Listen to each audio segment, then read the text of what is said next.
Hello and welcome to the EMP Tech Group. Back out in the shop with Mike Wright, our Director of Technical Services. And not really sort of a project this time. Yeah. But I saw this and I went, oh, that looks like a video opportunity to me because it looks kind of crazy. And so I thought we'd shoot a video, and this is you guys preparing to do an engineering study for a customer, right? Yes. So you're going to take this large, and it goes even higher, goes way up, right? And you've got 3 different antennas on here. Tell me what you're going to do with this. So this customer loads product on a flatbed truck. Okay. And so we want to pick up what's RFID tagged on when the truck leaves the facility. They actually drive the truck into the warehouse, load it up, and then drive it out. Ah, got it. So it's like a flatbed. The product's being craned down onto the top of it. It's steel. Yep. And so they want to RFID tag that, and they want to read them. So some of these antennas may need to be up high, right? Yes. Okay. Yes. And that's why we have this flexible structure, so we can adjust them wherever we need. Okay. And cool. then when the truck returns, it has empty pallets, and we want to read the RFID on the pallets so they know that they got their pallets back. Oh, nice. Cool. So also tracking returnable containers as well as finished goods going out the door. Yes. So double bang for your buck on the opportunity. Well, I want to talk about antennas for a minute here, and then I want to talk about these engineering studies and what we're doing and why we're doing them. So this is crazy. Yeah. So what is that? So that's a ×7 antenna. It's designed for portals. Yeah. It's very narrow. Okay. But it's very high, so that it controls the beam, so that you're not picking up things close to the portal. Okay. So look, RFID is so complicated. And that's not just us trying to talk ourselves up. It is, because we go into places and go, what the heck just happened there? I mean, that happens all the time.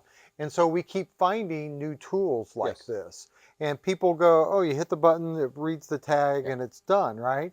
But wait a minute, I'm reading other stuff, and I'm reading things I don't want to read. So we start thinking about things like this, that we can control the beam. And that's why we've done videos in the past where we build the chicken wire wrap around it to help control it. But this kind of does the chicken wire thing a little bit, where it narrows its own beam to this kind of tallish, narrow beam. Correct. Okay.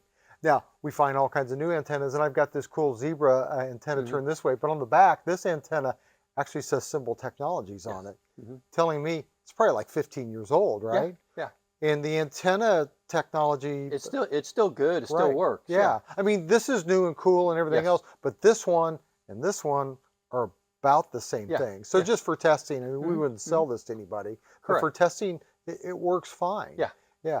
The breakthroughs have mainly been in the tags. Yes. The tags are much more low energy, so you don't have to hit them with as much energy as you used to be able to get them to wake up and reply. Yeah, they're a lot more responsive. Yeah. So you can read them from farther away. You can read them when they're buried in stuff where you weren't getting enough energy down in there to activate them.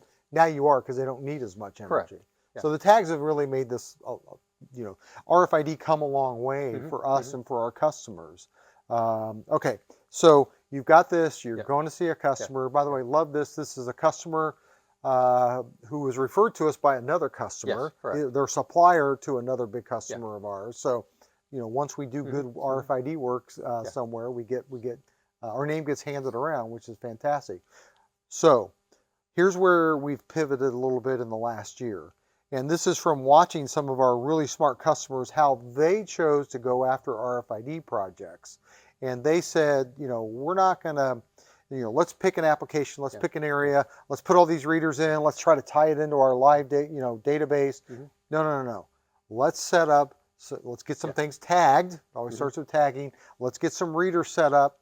Let's just gather information, right? Yeah, about 5 years ago, we worked with a customer who invested all this money in RFID, invested money in software to read the RFID, and it didn't work. And they had readers everywhere, and they were getting bad data. And so the purpose of the study is to avoid that problem. Let's learn as much as we can about the environment before we ask them to spend a lot of money. Yeah, I mean, it's just, look, RFID is so mind-blowing, and there's so many variables that can make it successful or not successful. Spend 20 grand, right? Yeah. Buy some readers. Put some tags on some things. Maybe we write a little bit of a temporary middleware that just puts the data somewhere so they can analyze it. That is a really good step one for a lot of things. Now, okay, Customer comes to us and they go, hey, my customer's going to make me put RFID labels on everything.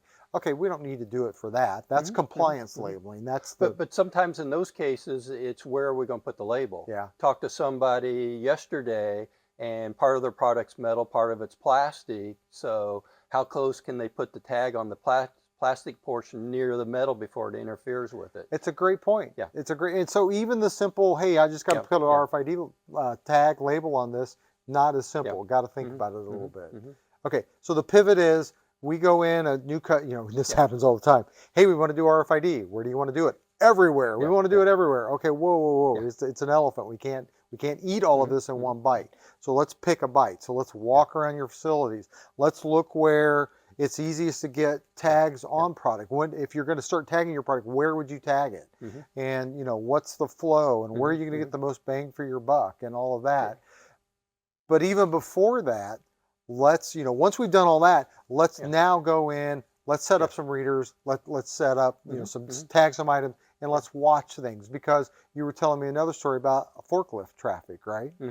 And go ahead. And basically they had what they thought were standard patterns, and they were going to put a reader, and when the fork truck went through that, that meant the material transition from inventory to be in use. And what they found was the fork truck drivers were doing different patterns than what they were told. It was and therefore, documented and what they were supposed to do. Yeah, right. And therefore the position of the antennas we put in didn't work because they were going around them. Yeah, cool. Well, I got a great bow to put on this present here, and that is, if you are looking at an RFID project, you want someone who you want a company that has a team like Mike and his team, right? With decades of experience with this stuff now. So we kind of know what works and what doesn't work. And we refined our processes to help you, the customer, be successful.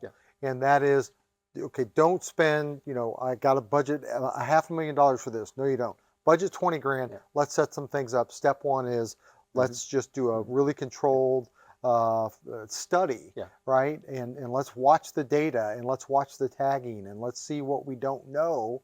And then when you go, okay, now let's pick our first project. Now we know so much more, and it's so much more likely to be successful.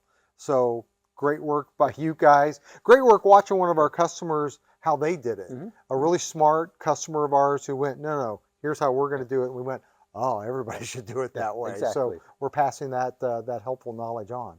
So if you need help with an RFID project, emptechgroup.com, always the best place to reach us.